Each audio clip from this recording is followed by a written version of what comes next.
Buonasera a tutti e benvenuti di nuovo in questo piccolo appuntamento mensile in cui parleremo di Wicca.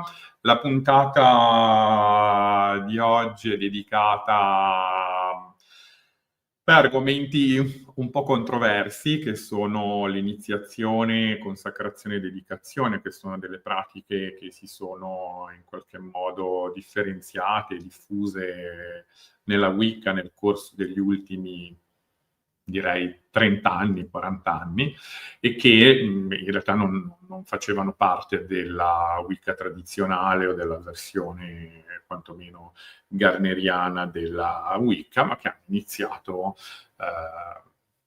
diciamo dopo l'emergere dell'idea di autoiniziazione da Buckland a Cunningham, ad altri autori, hanno iniziato ad affermarsi come sorta di diversificazione delle pratiche che sono all'interno della Wicca tradizionale e anche di quella che viene chiamata neo-Wicca, o comunque tutta quella parte di stregoneria contemporanea anche influenzata dalla Wicca. Benissimo, come sapete, se avete delle domande potete farmele in diretta. A me piace dialogare e quindi sono contento di interloquire con voi. Vedrò quasi sicuramente le domande che mi fate su Facebook e soprattutto quelle da Circolo dei Trivi e dal mio profilo, e anche quelle che mi fate da YouTube, dal nostro canale Pagan Channel. Se vedete su gruppi, eccetera, non riesco a vedere quelle domande lì, quindi se mi state ascoltando magari giratevi sintonizzatevi su una delle pagine o sul nostro canale YouTube. Iniziamo subito. Io partirei all'inverso in qualche modo e partirei proprio parlando partendo dall'iniziazione. Credo che tutti voi sappiate che l'iniziazione, vagamente che cosa significa il termine iniziazione, cioè molto semplicemente iniziare, che è una pratica che si è andata affermando almeno nella società moderna, all'interno delle società, prevalentemente delle società segrete, ma l'iniziazione in qualche modo ne ha parlato molto diffusamente all'interno di un libro che si chiama I riti di passaggio, le rite de passage o qualcosa del genere. Il mio francese non è molto buono. Mi sembra all'inizio attorno al 1908 è uscito questo libro di Van Gennep, che è un etnologo un po' datato naturalmente, perché ha scritto in un momento dove andava per la maggiore nell'etnologia, anche nell'antropologia, l'idea evoluzionistica. Ma come sapete poi l'antropologia si è occupata, almeno in Occidente, si è occupata relativamente poco di religioni per tutta una questione, mentre è andata ad analizzare di più la configurazione delle società, si è distinta dalla sociologia in qualche modo, con Geertz è ritornata al descrittivismo, ma insomma non ci interessano tutti questi nomi. Questo è per dire che la distinzione che in questo momento si sente tantissimo parlare di riti di passaggio, è una terminologia molto comune. L'iniziazione fa parte dei riti di passaggio, ma i riti di passaggio sono vari, no? E anche secondo Gennep ci sono due tipi di iniziazione: l'iniziazione all'età e alle fasi della sessualità e l'iniziazione magico-religiosa, che è un'altra è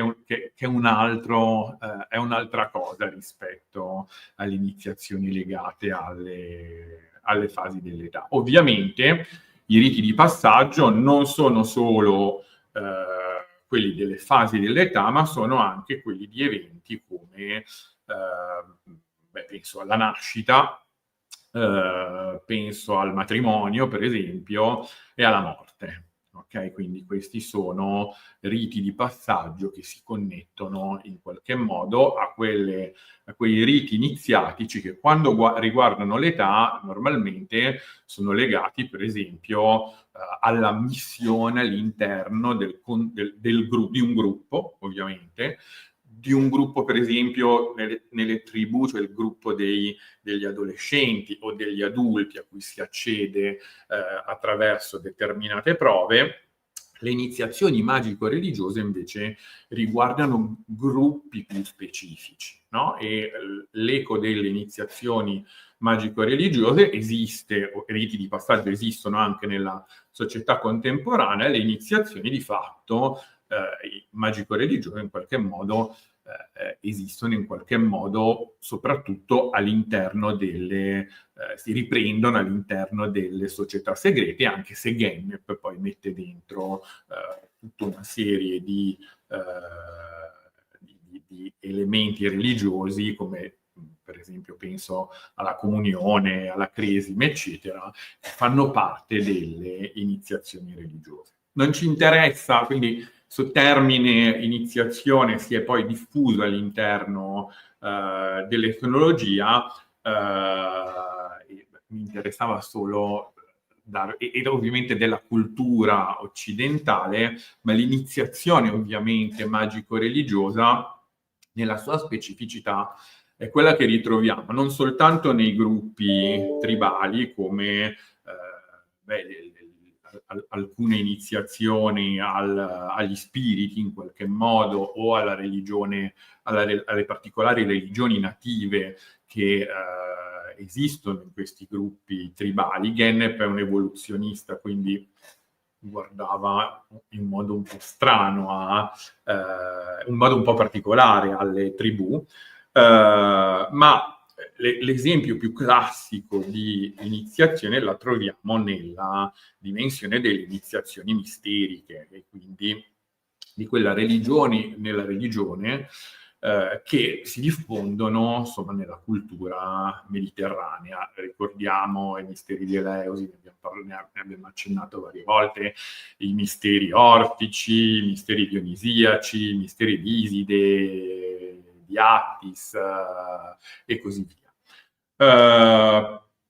Sono l'idea iniziatica, naturalmente, nell'antichità quantomeno, è sempre un'idea di iniziazione in un gruppo separato che condivide un insieme di conoscenze che non possono essere rivelate. Questo di fatto in poche parole è il senso, non tanto etnologico, in questo caso anche religioso e spirituale, dell'iniziazione ai misteri. Si possono leggere, direi, uno dei libri più compiuti in questo senso e che viene ripreso anche dagli antropologi. Uno dei libri più compiuti in questo senso è il famoso Asino d'oro di Apuleio, o le Metamorfosi, e dove si narra appunto dell'iniziazione di Lucio, che è diciamo il personaggio che fa da controparte all'autore, un'iniziazione all'interno dei misteri di Iside. È un'opera tardo-antica, ma ci mostra tutti gli elementi in qualche modo legati all'idea dell'iniziazione in un gruppo, in questo caso quello dei seguaci di Iside, che ovviamente ottengono una sorta di conoscenza che sia nei misteri di Iside, ma anche in altri contesti religiosi, è una conoscenza in qualche modo salvifica. Tutta l'idea dell'iniziazione ha quest'idea di trasmettere qualcosa che non può essere conosciuto solamente attraverso il logos, e quindi attraverso la parola, ma che viene conosciuto attraverso l'esperienza, no? L'iniziazione ai misteri di Eleusi, per esempio, molto probabilmente consisteva nel vedere strumenti, immagini, simboli e così via all'interno del tempio di Eleusi, quindi in uno stato alterato naturalmente di coscienza, probabilmente indotto da sostanze stupefacenti, in cui c'era l'effetto naturalmente trasformativo. Okay? Quindi questa è l'idea sempre iniziatica e misterica, e anche ovviamente quella legata a tutti i riti di passaggio, no? Dove i riti di passaggio sanciscono in qualche modo delle trasformazioni fisiche reali, no? La nascita o sociali, il matrimonio o la morte, per esempio, la trasformazione fisica, dove invece molto spesso nell'iniziazione, sia nelle iniziazioni legate al sesso e all'età, sia nelle iniziazioni invece legate all'elemento magico-religioso, compare in qualche modo sempre quest'idea di morte e rinascita, okay? Dove quest'idea di morte e rinascita nelle iniziazioni di tipo magico-religioso assume una sorta di elemento misterico, ovviamente, di sopravvivenza rispetto alla morte, e anche un elemento, se volete, almeno appunto in alcune religioni misteriche, salvifico, no?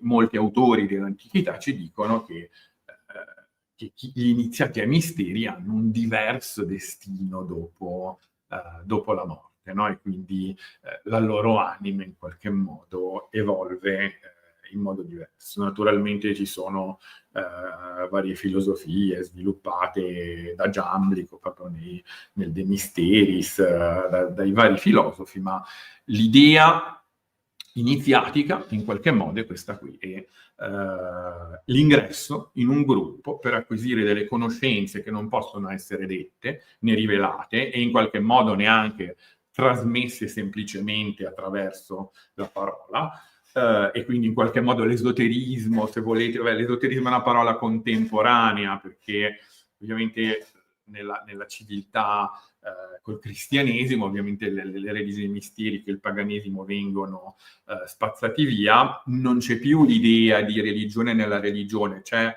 ma in modo molto diverso, esiste solo un rituale, quello perfetto e molto teurgico della messa, in questo caso parlo del cristianesimo, ma parlo del cattolicesimo con cui la maggior parte di voi avrà più confidenza, non c'è nient'altro, tutto si risolve, per una questione anche di potere, tutto si risolve nella Chiesa. Nell'antichità andava molto diversamente, quindi nel cattolicesimo di fatto emerge un esoterismo, ok? Quindi una conoscenza che è segreta, ma mentre nell'antichità i misteri erano segreti, ma non proibiti, anzi promossi spesso all'interno delle stesse città come Eleusi, l'esoterismo invece è qualcosa di segreto e proibito. Ok, questo allure un po' satanica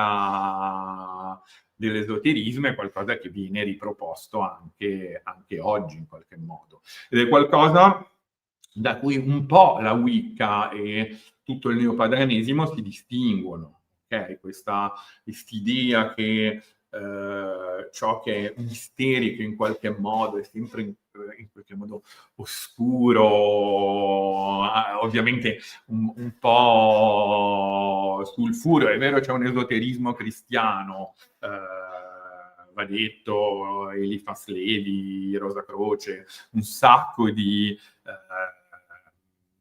società segrete riprendono di fatto una simbologia giudaico-cristiana e non certo pagana, no, proprio perché in qualche modo manca la parte misterica, se volete, e questa parte invece non mancava nella religione pagana, in cui esisteva la religione civile e accanto alla religione si sviluppavano dei culti specifici che convivevano, erano dei corollari a volte alla religione ufficiale, alla religione civile stessa, alla religione praticata nelle città e a cui le persone potevano o non potevano avvicinarsi.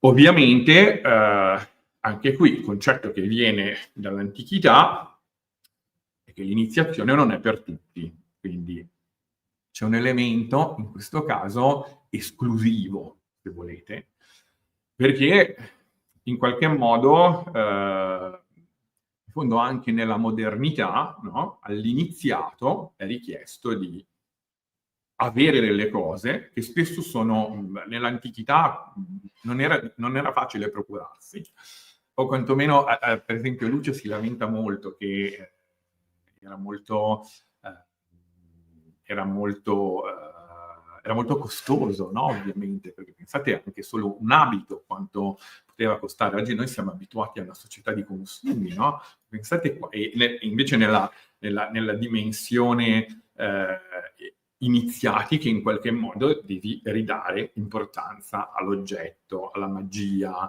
dell'oggetto, alla magia che ha anche lo strumento in qualche modo. Nell'antichità poteva essere molto difficile per molti, infatti diciamo, i culti misterici, a parte Eleusi che era un po' più grande, altri erano praticati soprattutto ai tempi di Apuleio da piccoli gruppi di persone che potevano che spesso potevano permettersi di anche alimentare, per esempio, il culto stesso di cui la parte misterica era una parte. Penso al culto di Iside, per esempio, che era diffuso in tutta l'antichità, ma il cui sacerdozio di fatto era un'iniziazione ai particolari misteri di Iside. Ovviamente, uno dei temi, l'elemento esclusivo, ovviamente, non è solo la strumentazione, anche è necessario comprendere determinate cose e quindi in qualche modo avere una preparazione. Quindi la persona che si avvicinava ai misteri di solito in qualche modo aveva una cultura e ovviamente potete immaginare il tempo, per quanto riguarda l'Asino d'Oro stiamo parlando del periodo tardo romano, potete immaginare che insomma, la maggior parte delle persone non avevano una gran cultura, probabilmente non sapevano, la maggior parte non sapeva neanche né leggere né scrivere, quindi si trattava veramente di conoscenze appannaggio di pochi, come del resto appannaggio di pochi erano le conoscenze scientifiche che sono state spazzate via poi con le invasioni barbariche, la caduta dell'impero romano d'Occidente, eccetera, eccetera. Quindi questi due elementi, strumenti, conoscenza e ovviamente, naturalmente, l'affinità nei confronti di un tipo di culto che noi in termini contemporanei potrebbe essere chiamata vocazione, ma se prendiamo per esempio sempre l'Asino d'Oro, Apuleio, Lucio in questo caso, ha una sorta di epifania di Iside e quindi la dea lì letteralmente gli appare. Okay? C'è questa, qua vengo a qualcosa di che è un po' controverso, ma che sento sempre ripetere e che non si può sentire sta roba. L'idea, ma tutti possono essere iniziati o auto-iniziarsi perché tanto qualcuno ha iniziato questa catena iniziatica, no? E come è iniziato? Questa è un'idea veramente orribilmente secolare, ok? Del tutto priva di qualsiasi tipo di mistica, per esempio, perché si suppone, ovviamente, che il primo iniziato sia quasi sempre stato iniziato dalla divinità. Questo è accaduto, per esempio, a Tritolemo, Polissene e Diocle negli inni omerici, quando Demetre istituisce i misteri di Eleusi. Quindi è la divinità, c'è un momento preciso in cui la divinità scende in qualche modo in terra, come fece Demetra siamo nel momento giusto per parlarne, perché è appena passato Mabon e quindi si è celebrato in qualche modo a settembre, o come si celebrava a Eleusi alla fine del il 14° 15° giorno di Buedromione, che corrisponde più o meno alla fine di settembre, a seconda delle interpretazioni e delle sovrapposizioni dei calendari. È molto interessante perché Demetra scende a insegnare, di fatto, la storia è più complessa, ma scende per insegnare una via alla divinità in qualche modo, no? Perché gli dei sono a volte benevoli, a volte più malevoli, ma in questo caso Demetra insegna agli uomini una via verso l'immortalità e di fatto crea questo primo drappello di sacerdoti, ma ovviamente le epifanie non capitano per non capitano perché lo decido io, ok? Le epifanie accadono, gli dei stabiliscono delle vie misteriche di accesso alle loro conoscenze segrete. Questi sono momenti sparuti nella storia dell'umanità e è molto interessante perché, come posso dirvi, i momenti sparuti, è molto interessante il contrasto un po' col pensiero autoiniziatico, che è molto contemporaneo anche quello, no? Perché è un po' come dire, ok, va bene, gli dei sono a mia disposizione, le divinità in qualche modo sono a mia disposizione, vengono quando le chiamo, mi iniziano quando voglio io, ok? E questo è un po' il discorso di alcuni autori, non solo nel neopaganesimo, ma anche in altri ordini, quando promuovono quest'idea molto commerciale, no? Dell'autoiniziazione, per cui leggo un libro, faccio un corso e faccio un autocorso, anzi, e divento un iniziato. Non funziona così, naturalmente. Non funziona così perché, ho già spiegato quali sono l'idea iniziati, che è quella di essere iniziati a un gruppo, ok? Perché la divinità crea un gruppo di persone che condividono un insieme di conoscenze segrete che hanno una specifica finalità salvifica, gnostica e così via. E questo è molto chiaro. Se chi legge l'inno omerico a Demetra o chi legge le Metamorfosi, scusate, l'Asino d'oro di Apuleio, è molto chiaro questo. Non solo. Mentre l'inno omerico è un po' più antico, ovviamente, siamo insomma, non agli albori della civiltà greca, ma quasi. In Apuleio, ovviamente, c'è un'epifania di una divinità, okay, che è Iside, che però ha i suoi misteri, no? Quindi Iside cosa fa? Non prende Lucio, il protagonista della storia, e gli dà una pacca sulla spalla e gli dice: da ora in avanti, ecco, questi sono i miei misteri, sei iniziato. Assolutamente no.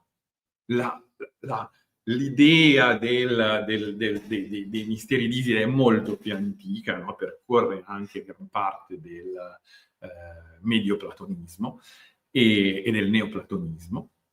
Avevamo citato Giamblico, ma gli dice: vai dal mio sacerdote, lo incontrerai durante la processione, alla mia festa, eccetera, e lui ti dirà che cosa fare per essere iniziato. Quindi questa è l'idea di fatto iniziatica, no? Una trasmissione in qualche modo una linea di conoscenza e di sapere condiviso all'interno di un gruppo. Ed è per questo che l'iniziazione viene amministrata da una linea, tra virgolette, di sacerdoti. Ed è molto improbabile, a meno che può succedere qualche volta, che capiti, no? Che voi incontriate, a qualcuno di voi potrà essere capitato di aver incontrato una divinità che vi ha incaricato di creare una sorta di sistema iniziatico. Questo io non lo posso escludere naturalmente, no? Però sono eventi in qualche modo che sono significativi e che hanno un senso nel contesto della rarità in cui avvengono nella dimensione umana. Okay? Poi possono venire tante altre epifanie, ma ovviamente il sapere iniziatico è un insieme di conoscenze condivise che arriva dalla divinità o dalle divinità o dall'uno, come preferite, o dallo spirito, eccetera, e ovviamente in alcuni casi muta nel corso del tempo perché si adatta ai tempi, ma mantenendo alcuni elementi che sono parte di questa dimensione, che è appunto l'iniziazione magico-religiosa. Ed è per questo che io non ho niente contro se uno pensa di auto-iniziarsi, non lo so, ai Rosacroce, alla Wicca, alla stregoneria, non ho specificamente niente contro nessuno. Penso però, se me lo chiedete, penso che il termine, lo dico da molti anni, quindi non è una novità in realtà quello che dico stasera, penso proprio che il termine autoiniziazione sia una contraddizione in termini e sia di fatto qualcosa di secolare, ok, molto legato alla contemporaneità, molto legato a volte, diciamocelo, anche alla commercialità, no? Quando vedete un libro, io mi ricordo da ragazzino, uno dei primi libri che ho comprato si chiamava Iniziazione alla, ok, non diremo il titolo del libro, ma è ovvio che sono testi che ovviamente conquistano, no? Di più il lettore. Autoiniziazione alla pratica tal dei tali. Il libro o il corso che vi promette un'iniziazione in un weekend, di diventare sacerdotesse dei misteri in 4 incontri. Beh, mi sembra chiaro, non serve uno scienziato per capire che non funziona così. E lo dico non perché io abbia la sapienza infusa, ma perché avendo fatto dei percorsi iniziatici, non solo nella Wicca, tra l'altro, c'è la necessità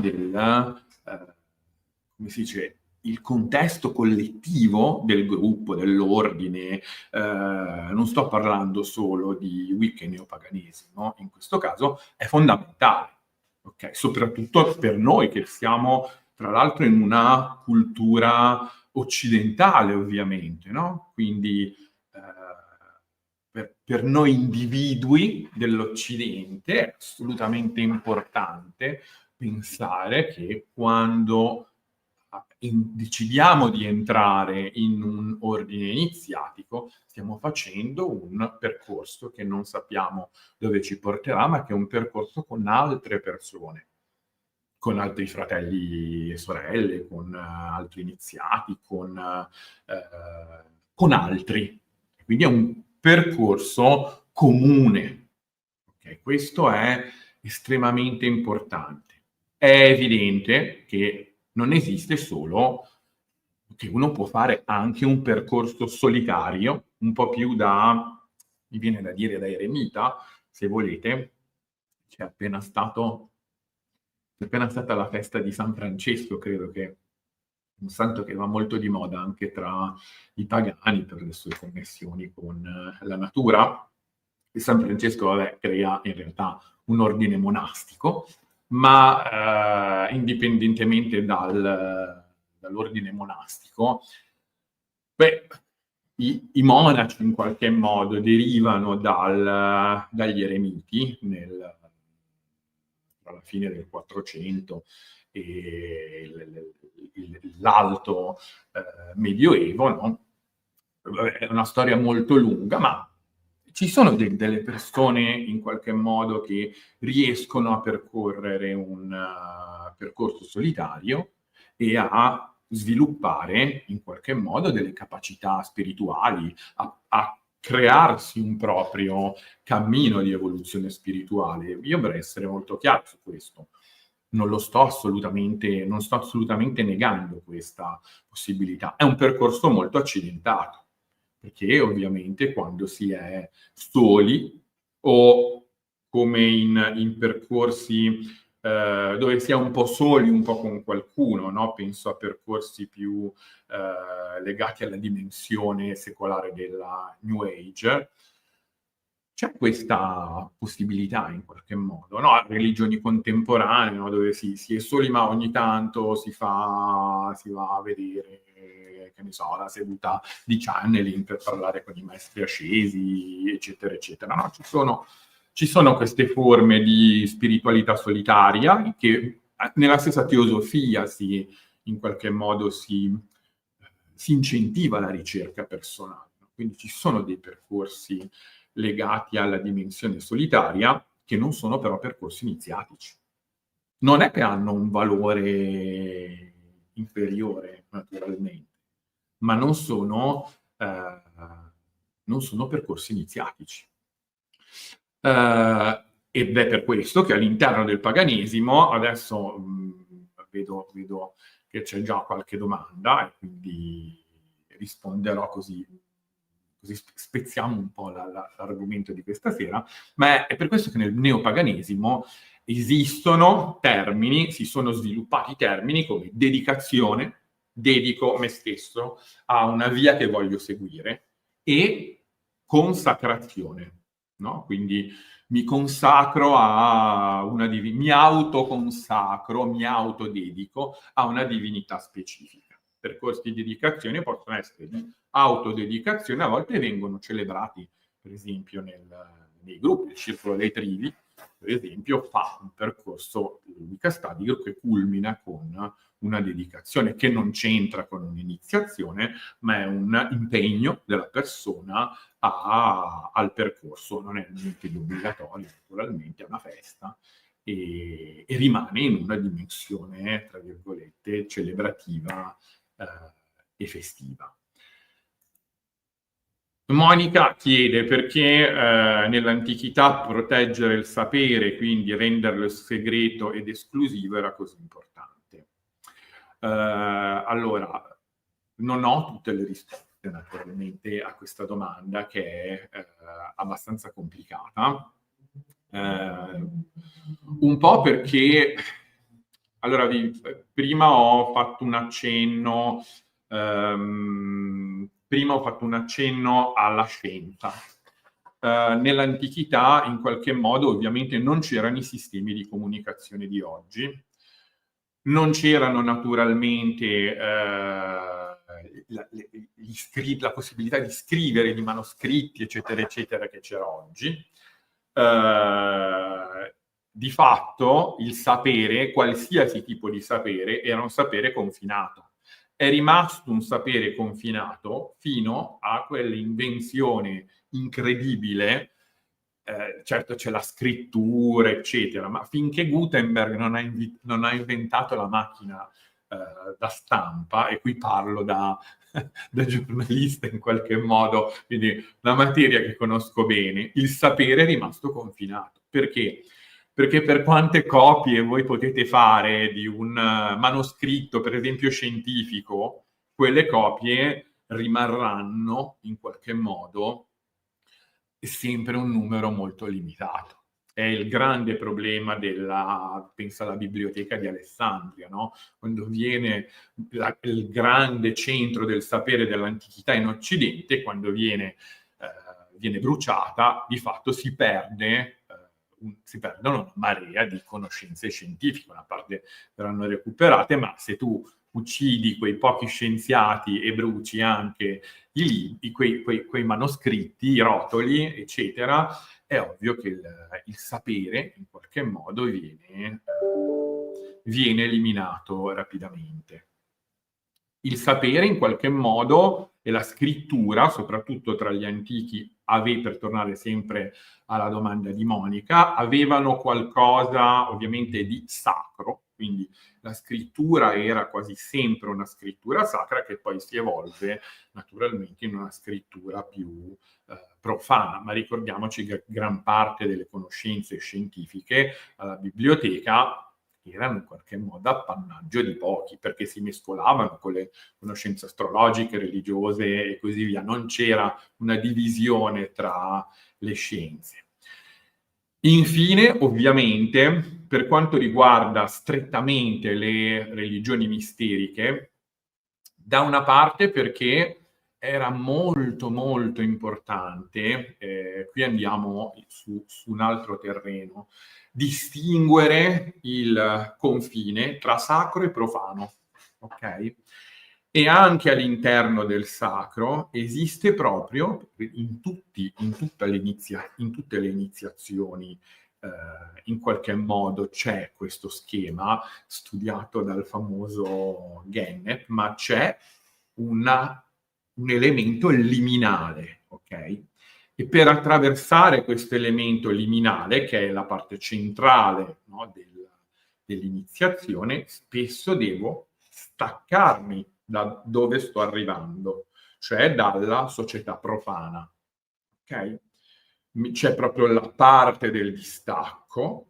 Solo quando mi sono distaccato, purificato con tutta una serie di sistemi che ripetono in qualche modo questo schema, uno schema semplicistico non funziona così in tutte le iniziazioni, ma sono elementi che si possono ritrovare attraverso la soglia e integro in qualche modo questa la parte nuova che io trovo, e la separazione, la soglia, no? Che spesso è rappresentata dal guardiano della soglia, eccetera, eccetera, quindi c'è tutta una simbologia su questa liminalità, era fondamentale per l'iniziato stesso mantenerla, perché è una soglia sacra, ok? È una soglia di separazione, dove tra l'altro, prima dicevo che i misteri difendono se stessi, perché spesso molti elementi dei misteri o dell'esoterismo, anche della religione delle streghe, sono a disposizione in fondo, anche soprattutto nella nostra civiltà è molto difficile mantenere il segreto, per questo si è perso questa distinzione netta tra sacro e profano. Esiste nella misura in cui ciò che io vedo in un'iniziazione e non riesco a comunicarlo a una persona che non è pronta, no? In questo Platone ci aveva visto molto bene, no? Quindi nel mito della caverna, nel racconto della caverna, no? Ci sono questi personaggi in fila che guardano le ombre, questo esce fuori, si accorge che sono ombre, che fuori c'è la luce del sole. Quando torna per raccontare, ma guardate, eravamo qua incatenati a vedere le ombre nel muro, questi lo abbattono, ok? Quindi è anche rischioso andare a svelare i misteri iniziatici ad una società profana. Questo di fatto avviene anche oggi. Vedete, per esempio, quando e lo vedete subito, no? Io sono stato molto spesso massacrato no, non voglio fare la vittima, per carità, molto spesso attaccato, ho avuto delle forti discussioni sulla questione iniziatica e sul fatto che esista, no, proprio questa soglia, no? Perché gli ordini in qualche modo stabiliscono appunto un ordine con cui tenere in piedi questa soglia, ed è molto interessante in qualche modo vedere che quando tu parli dell'idea stessa di iniziazione, le persone si incazzano come delle bestie, no? Ma come? Io non posso entrare, no? E anche se tu gli dici, ma là io ho visto fuori c'è la luce del sole, naturalmente, magari non l'ho vista solo io, ma quando torni a spiegarlo le persone si arrabbiano moltissimo. Quando gli spieghi, guardate, io ho fatto questa strada, non so se ce ne sono altre, probabilmente certo che ce ne sono, però per me è andata così, bisogna, si arrabbiano, perché le persone si sentono nella nostra società,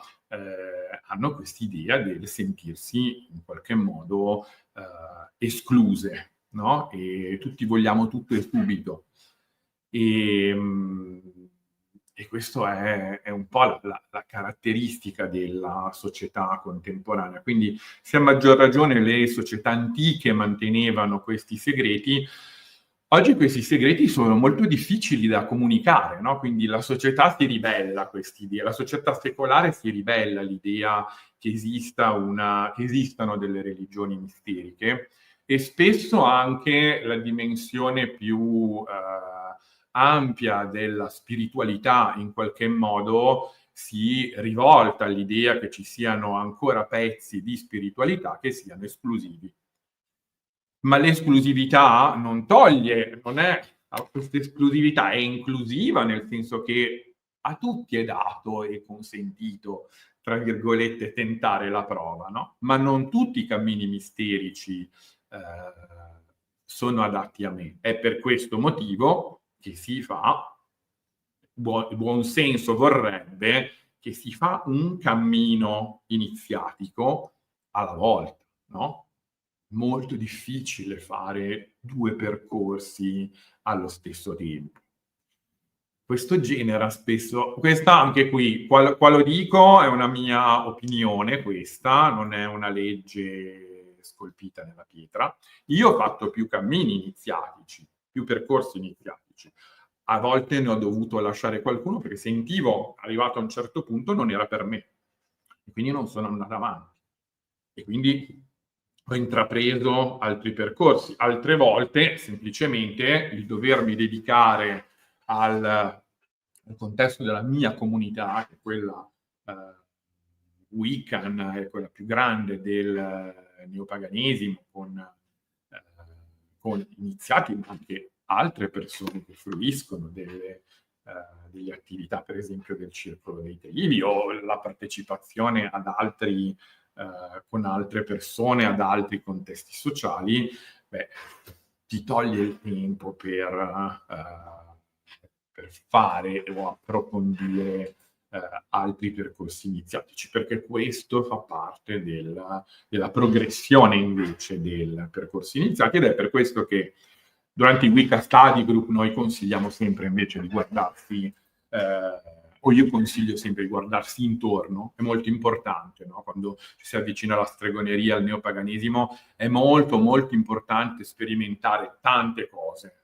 ok? Fare un po' una buffata se volete, ma quando ci si appresta, quando ci si dedica a dedicarsi a una dedicazione a un percorso, magari non è ancora molto chiaro, ma quando ci si appresta poi all'iniziazione spesso bisogna fare delle scelte, no? Perché altrimenti è difficile andare avanti. Però poi magari ci sono persone molto, molto più brave di me e più capaci di me a seguire tanti percorsi. Ma spero di avere risposto in un po' troppo tempo alla domanda del perché l'iniziazione era segreta e del perché è importante la segretezza anche oggi. Un po' perché è un allenamento in qualche modo, un po' perché alcune cose non sono comunicabili. A una persona che non ha fatto le tue esperienze non puoi comunicare quelle esperienze. È qualcosa che io sono molto d'accordo con un pensatore dell'antichità che è Giamblico, è qualcosa che va al di là della capacità logica di esprimere queste cose. Assolutamente no, l'abbiamo detto tante volte il percorso iniziatico, anzi, spesso e volentieri ci rende, nel percorso iniziatico, spesso siamo molto soli. Questo vorrei chiarirlo. E perché il percorso spirituale, no, quando una persona ha una chiamata spirituale, spesso nella civiltà anticamente, ma anche nella civiltà contemporanea, si ritrova solo a vivere la notte oscura dell'anima, a camminare nel deserto. Questo anche, ahimè, all'interno di una comunità. Ci sono dei momenti di grande, tremenda solitudine, perché l'esperienza spirituale, in ultima istanza, è molto difficile da essere comunicata. Ma all'interno di una comunità si possono trovare persone un po' più attente e più capaci di ascoltare, ovviamente, perché hanno fatto queste esperienze. All'esterno, quanti di noi verrebbero presi per matti a parlare al bar di alcune cose, no? Lo sappiamo benissimo. E quindi a mano che fate esperienza all'interno di un percorso, le cose spesso si fanno difficili, no? Spesso, per quanto riguarda il percorso della Wicca, del neopaganesimo e così via, bisogna avere anche le spalle molto larghe, perché quando venite riconosciuti come streghe, stregoni, maghi, maghe, a volte la nostra civiltà non fa più i roghi, ma ci sono altre modalità, naturalmente, di escludere, tra virgolette, o di discriminare, no? E quindi il lavoro su se stessi, il lavoro no, ho detto una parola un po' abusata e con cui ho discusso recentemente con un'amica, no? Il lavoro su se stessi. Nell'iniziazione non si fa solo lavoro su se stessi, si fa lavoro anche sul mondo che rappresenta, il nostro mondo è anche noi stessi, non c'è veramente un dentro e un fuori. Se non lavori sul tuo mondo non puoi lavorare su di te, sul tuo mondo interiore. Se non sai lavorare sul tuo mondo interiore, e se non sai lavorarci bene, non vedrai cambiamenti nel mondo esteriore. Quindi, sono due ambiti molto connessi. A volte la parola lavoro su se stessi è molto abusata, no? Perché ho fatto il lavoro su me stesso, sono contento anche se il mondo va a puttane, no? Non funziona così, e un iniziato deve riconoscerlo, no? E deve impegnarsi nel mondo, deve partecipare alle lotte civili che ritiene giuste. Non sto parlando ovviamente di politica, ma è evidente che chi ha un vissuto interiore deve avere anche un vissuto esteriore che lo rispecchi in qualche modo. Questo è molto importante. Non è così sentito in tutti gli ordini iniziatici, però secondo me è molto importante, no? Quindi quando voi praticate per esempio una religione della natura o della terra, se volete, una spiritualità della terra, in qualche modo questa è ecospiritualità, no? Quindi dovete in qualche modo sapere anche come funziona la terra. È per questo che ogni tanto io insisto sulla dimensione ecospirituale, che è estremamente importante e molto difficile da mettere in pratica, perché viviamo in un mondo globale, ma possiamo portare l'attenzione quantomeno su queste problematiche. Ok, hai capito. Hai capito il libro a cui mi stavo riferendo. Ok, allora, in questo libro sull'autoiniziazione a un certo tipo di pratica magica, Allora, iniziazione certo che significa iniziazione non significa iniziare un cammino, iniziazione significa iniziare, no, inizio, quindi iniziare qualcosa. E, ovviamente prima parlavo, no, dei riti di passaggio, no, iniziare un cammino è di nuovo, se volete una parte di quella fa parte di quella terminologia, un po', io dico New Age, però di quella terminologia non ho voglia neanche, ci sono delle forme di New Age molto, molto interessanti, no? Ma nel calderone New Age è finito un po' di tutto, no? Quindi a volte vanno un po' circoscritte le parole, però fa parte di quella iniziare un cammino fa parte di quell'idea di spiritualità postmoderna, tanta al mucchio a fetta di salame, ok? Che vendono i salumai dell'esoterismo e della spiritualità.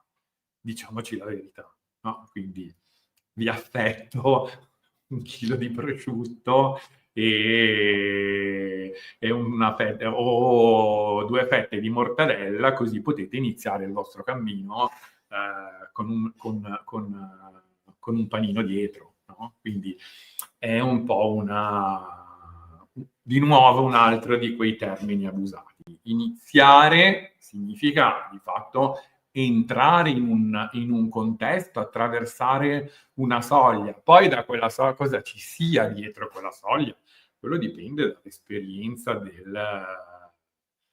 del singolo, non è per tutti uguale anche all'interno dello stesso cammino iniziatico, no? E questo è proprio l'elemento interessante del percorso iniziatico, no? Perché è un percorso che è soggettivo, naturalmente, ma allo stesso tempo nella civiltà occidentale contemporanea ha una forma collettiva. E l'accento sulla collettività in questo momento nei percorsi spirituali è ancora più importante, secondo me, no? E quindi iniziatico è iniziare non tanto un nuovo cammino, una vita nuova, proprio perché sei entrato in un contesto completamente diverso. Quello che c'era alle spalle non c'è più, ok? Non è solamente un nuovo cammino, ok? È qualcosa di completamente diverso in cui è intervenuto in qualche modo qualcosa di divino che si è trasmesso, no? O in cui tu credi che si sia trasmesso qualcosa di divino e di particolare. Poi anche qui l'idea che alcuni percorsi iniziatici siano stati, è ovvio che hanno tutti avuto un inizio, no? E quando tu ti avvicini a un percorso iniziatico, devi avere l'idea che in quel percorso iniziatico, per te, quel percorso l'ha iniziato una divinità. Per me Aradia, naturalmente, no? Dal Vangelo delle streghe, no? Mi chiedete se credo veramente alla storicità di Aradia no, non ci devo credere. Per me il mito, in qualche modo, il sogno, eccetera, hanno spesso lo stesso, anzi, a volte hanno più valore della realtà. Quindi non c'è bisogno che io quest'idea di nuovo molto cristianeggiante, che ho bisogno di pensare che Adamo ed Eva siano esistiti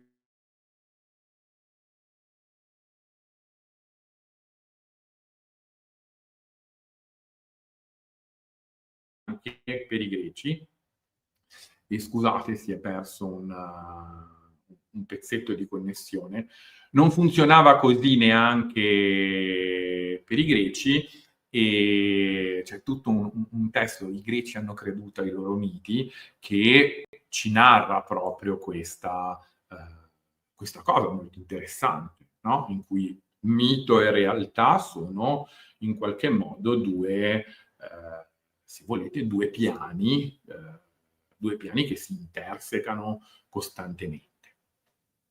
Ok, spero di avere dato una risposta.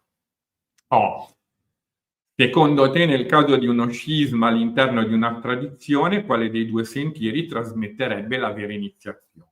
Allora, qua dobbiamo fare...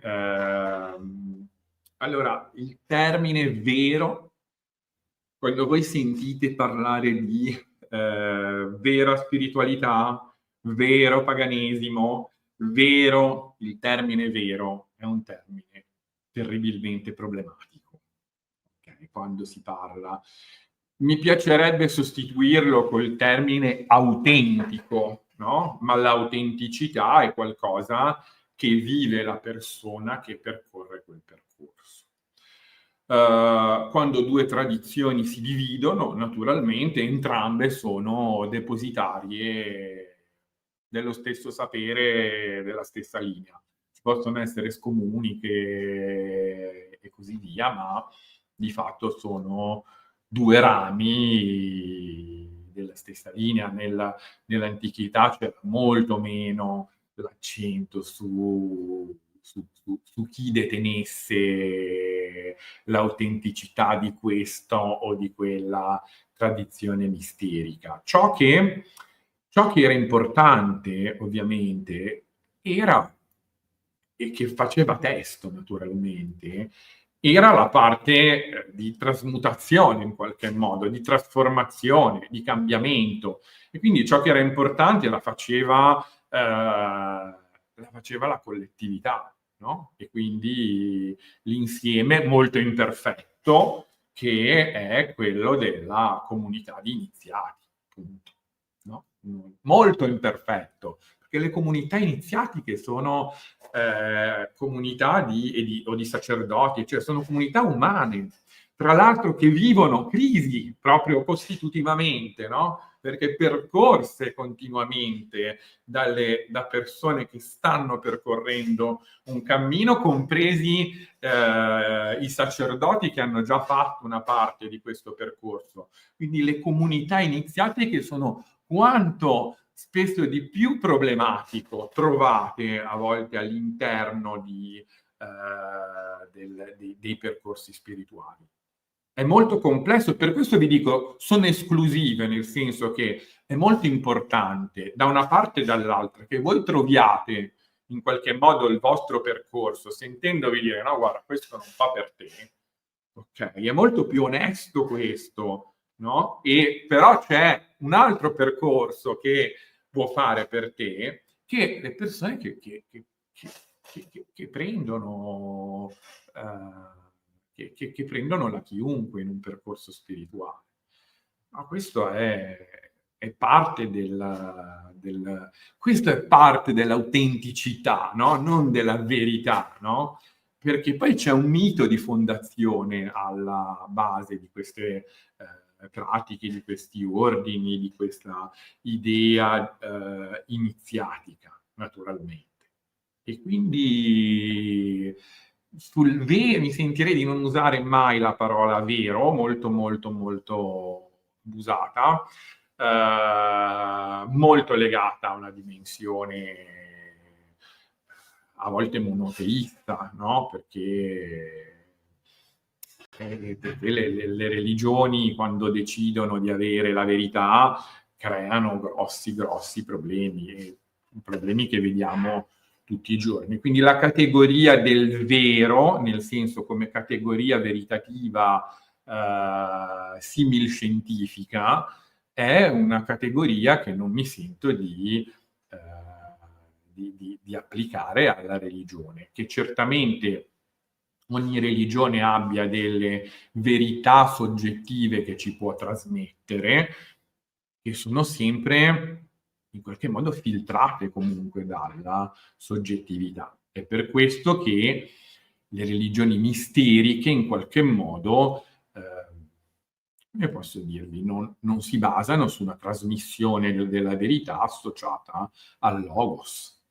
e quindi tutta la parte di ortoprassi è una parte rituale. Spesso si dice che la Wicca condivida un'ortoprassi, ma non è proprio così, no? Ci sono sempre delle differenze tra i gruppi, ok? Ci sono degli elementi che ci accomunano, anche vivendo in piccoli gruppi che sono le congreghe, quindi le coven, no? Quindi io parlo per la Wicca, che è la realtà che conosco meglio.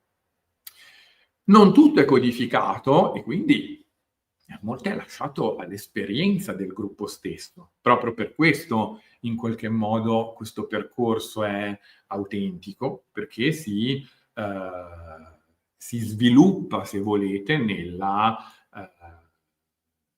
dimensione del gruppo. Okay? Quindi del gruppo che ha la sua libertà, in qualche modo. Quindi è molto interessante proprio questo aspetto, no? Di autenticità e di esperienza. Questi sono i due elementi. Se cercate delle verità, molto spesso le verità spirituali sono mistiche, quindi molto difficili da esprimere. Molto interessanti da scoprire, ma molto difficili da esprimere a parole. Il problema è che ovviamente sono tante religioni legate al verbo, no? E quindi alla parola, e all'idea che la parola possa trasmettere essa stessa compiutamente tutta la verità, ma abbiamo dei grossi esempi di questi giorni, tra l'altro, del fatto che non sia assolutamente così. Le religioni misteriche ci salvano proprio perché questa trasmissione di una verità, di una divinità, di una verità legata a una divinità, di una specifica via legata a un determinato percorso, è in qualche modo una continua scoperta, è una continua evoluzione dove la verità in qualche modo deve essere introiettata, no? Questo è l'elemento, dopo aver passato la soglia, questo è l'elemento importante ed è per questo che si chiama iniziazione, no? Perché è da qui che inizia una visione diversa di tutto, ok? Inizia, ahimè, come vi dicevo, le comunità di iniziati sono davvero problematiche, difficili da gestire, perché le persone devono vivere delle crisi, purtroppo, perché questo è parte in qualche modo dello stesso insegnamento iniziatico, della stessa progressione. Questo non significa che tutti dobbiamo diventare iniziati Wiccan o sacerdotesse e sacerdoti Wiccan, assolutamente, o druidi o non so cos'altro. Esistono anche altre soluzioni, ovviamente, nel percorso spirituale, che sono meno problematiche, tra l'altro, del percorso iniziatico, in un mondo contemporaneo, meno problematiche, più lineari, che possono spesso dare molto alla persona e essere comunque trasformative. L'iniziato in qualche modo ha il compito di i gruppi misterici, in qualche modo, cos'è che facevano? Mantenevano viva anche la religione ufficiale, portavano degli elementi sapienziali in più alla religione più ampia e collettiva, quindi praticata, se volete, dall'umanità, ok? Quindi alla religione più legata alla dimensione civile. Oggi sappiamo questa dimensione collettiva della religione che lega le società sta vedendo meno, si vede ovviamente, no? Quindi il compito dell'iniziazione, del restaurare i misteri è proprio questo, no? Dare qualcosa in qualche modo, riportare qualcosa di un sapere più antico all'umanità per mantenere questa sorta di coesione, ok? Questa sorta di pensare che siamo comunque tutti esseri umani e questa cosa molto spesso ce la dimentichiamo. A volte un iniziato deve fare cose molto, molto semplici, no? E ribadire anche che esistono altri percorsi, che non tutti i percorsi iniziatici vanno bene per una persona, che non si possono, sì, ho capito che in un'economia di mercato uno fa meglio se fa tante cose tutti insieme, ma non funziona così. Qui questi sono i percorsi misteri, ci sono percorsi differenti e che devono portare la persona a innanzitutto a interrogarsi su se stessa e quindi a trovare domande più che risposte, almeno in principio, almeno all'inizio, no? E abbandonare quelle risposte che si era dato prima. È una situazione all'inizio appunto sembra molto facile, ma poi si procede vedendo cose che uno magari non vorrebbe vedere, né di se stesso, né degli altri, né della propria comunità, e si cambia continuamente prospettiva. E questa è la cosa importante. Però, ripeto, anche qui sono qua a spiegarvi delle cose avendo il limite che alcune cose davvero non posso trasmettervele, no? Anche qua, come distinguere una linea iniziatica originaria ovvero pura? Anche qua non è mai esistita una linea iniziatica pura. Di nuovo il termine puro evoca delle cose terribili, ok? Perché evoca, vabbè, a me viene subito in mente la purezza della razza a cui alcuni percorsi iniziatici sono stati associati, no? E anche il termine originario, no? Perché evoca l'idea che è antico più bello, ok? I misteri di Eleusi sono iniziati, certo, sono finiti, come anche molto probabilmente i misteri di Iside.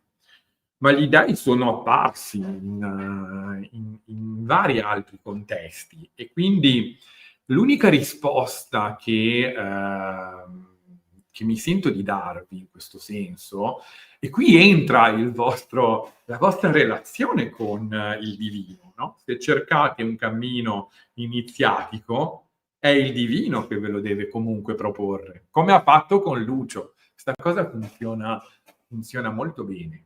Proporvelo o non proporvelo, magari avete una tale profondità e siete così fortunati da essere un trittolemo e quindi da iniziare voi stessi un percorso iniziatico o da non aver bisogno di un percorso iniziatico per conseguire un certo tipo di evoluzione spirituale. Ma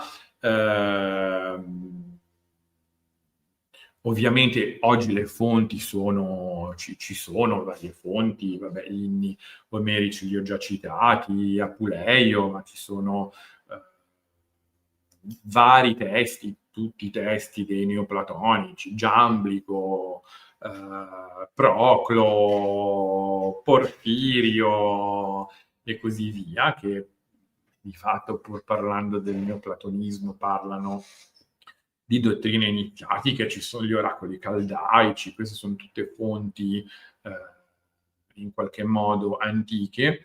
Relativamente alle fonti contemporanee ci sono moltissimi che hanno parlato dell'iniziazione, ma vi posso dire che esiste, a parte i riti di passaggio di Gennem, una visione squisitamente antropologica che lascia il tempo che trova, non vi posso dire che esiste un libro che vi spieghi che cos'è, dove trovare l'iniziazione originaria. Quello è il compito dell'iniziato, no? E come Lucio deve trovare un dio in qualche modo, una divinità che gli indichi quel percorso, molto probabilmente. E questa indicazione probabilmente arriverà attraverso una crisi, no? Nella fattispecie Lucio era stato trasformato in asino ed altri rispondono alle crisi in modo non spirituale. Non tutti dobbiamo, che ne so, uno può, che ne so, licenziarsi dal lavoro e decidere di andare a vivere ai Caraibi tutto il resto della sua vita, no? Ma quando uno vive una crisi spirituale con delle domande e così via, spesso è il momento in cui il divino gli si manifesta, no? E proprio attraverso la ricerca in qualche modo del divino vi viene indicata quella che è la linea iniziatica che potete seguire, dove quel divino in qualche modo si è manifestato. E questo è il vostro sentire, no?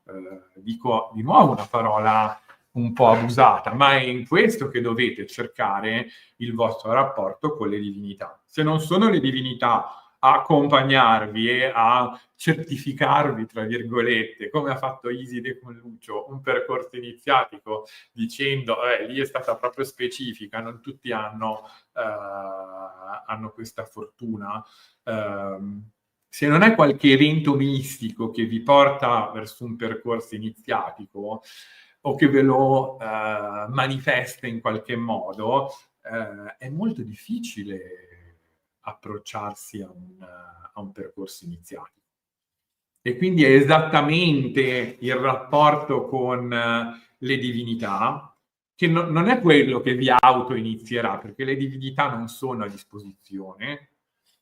Magari voi siete una persona che è eletta, potrebbe capitare, ok? Ma spesso le persone si illudono in qualche modo, dobbiamo stare molto attenti a non proiettare.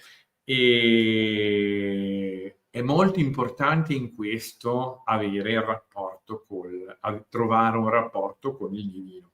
Ed è per questo quindi qui riprendo i due temi della consacrazione e della dedicazione, di cui parlo anche nel mio libro. E consacrazione proprio perché in qualche modo a me è capitato, vi devo dire la verità, con l'epifania che ho avuto per me è stato Cernunnos.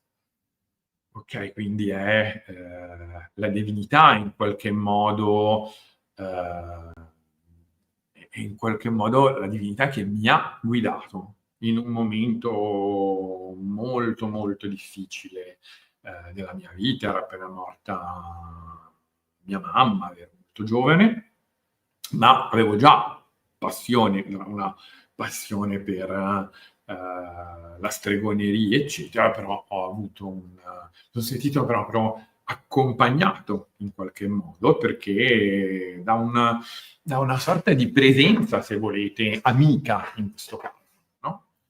E per me è stato Cernunnos. Non ho scelto, Cernunnos non mi ha portato sul sentiero druidico, mi ha fatto conoscere dei druidi molto importanti, però mi ha condotto, è anche una divinità della Wicca, e mi ha condotto su questo sentiero. Però chi è che mi ha indicato è stato il mio rapporto, il mio cammino da strega barra stregone solitario in una fase di crisi, no? Per questo oggi indosso l'urlo di Munch, in cui la mia anima urlava, in cui per fortuna un Dio era in ascolto. e spesso lo è in alcuni momenti. E io è evidente che dovete l'indicazione sulla non è tanto sulla via pura, originaria, tutte le vie scoprirete che hanno, degli elementi di contaminazione, perché questo è un altro concetto molto importante nella dimensione iniziatica. I misteri si diffondono, ma vengono contaminati dalle, società e dai tempi. Per fortuna, altrimenti non servirebbero a niente. I misteri di Iside avevano un significato, nell'età tardoantica, quelli di Eleusi, in quel contesto, cittadino, insomma, ateniese in qualche modo, no, quindi è assolutamente importante che troviate questa prima connessione col divino e che vogliate celebrarla, l'idea di consacrarsi a una divinità o autoconsacrarsi. Questa è un'idea molto interessante e molto importante perché le divinità ci sono, esistono, sono presenti e siamo spesso noi che siamo totalmente incapaci di sentire la loro voce, anche quando siamo iniziati, sacerdoti, eccetera.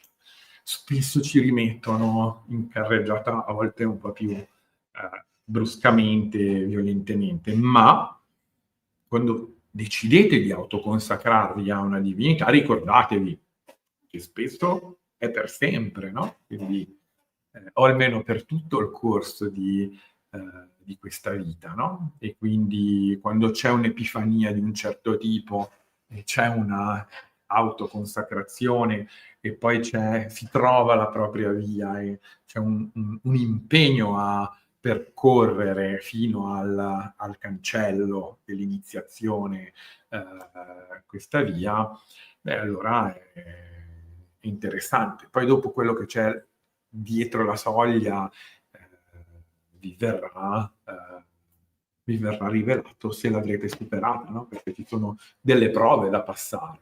Ma in queste prove sono normalmente esseri superiori o i vostri compagni in questa dimensione iniziatica ad aiutarvi o a volte a ostacolarvi. Non sempre funziona tutto liscio nei gruppi, ma a mano che si va avanti si capisce che ogni esperienza, anche quelle a volte che ci sono sembrate molto negative, fanno parte comunque della crescita.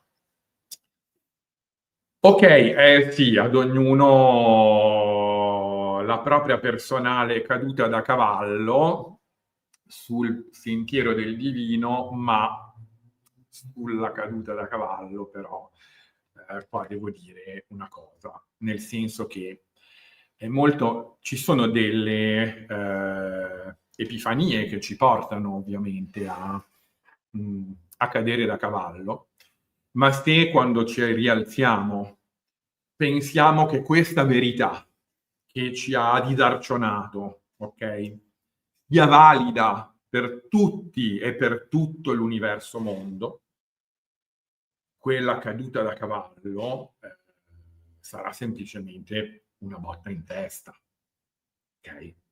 Una botta in testa che farà molto male ad altre persone, perché voi non potete costringere gli altri alla vostra verità e questo soprattutto alla vostra verità spirituale.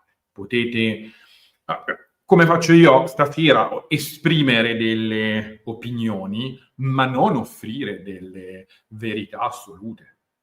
Potete spiegare com'è un percorso, no? Ma non potete dare delle garanzie, perché molte cose dipendono dalla persona. E appunto dovete essere bisogna essere abbastanza onesti nello spiegare che l'iniziazione è iniziare a farsi altre domande, non iniziare ad avere risposte. E magari iniziare a fare domande in maniera più corretta. Però questo è molto molto importante. Quindi quando cadete da cavallo, se vi rialzate e pensate che la verità che avete visto valga per tutto l'universo mondo, ecco, allora avete preso una botta in testa e la caduta da cavallo non vi è servita a niente. Ok, questo è assolutamente, assolutamente importante. Certo, dalla caduta a cavallo, se vi rialzate, avete avuto una visione, potete proporla e vedere se c'è qualcuno che vi offre a volte anche un'interpretazione. A questo servivano gli oracoli quando si cadeva da cavallo e si vedevano gli dei. Ok. Direi che vi ho intrattenuto a sufficienza, vi ringrazio per le vostre domande, so che non ho esaurito il tema dell'iniziazione, dell'autoiniziazione, della consacrazione, della dedicazione, ma ci saranno altri momenti per affrontarlo. Ci vediamo naturalmente il mese prossimo e vi farò sapere in anticipo naturalmente la data della trasmissione. Sarà sempre il primo martedì del mese. Vi abbraccio, grazie per avermi seguito fin qui e un ciao dal Tempio della Luna. Grazie a tutti.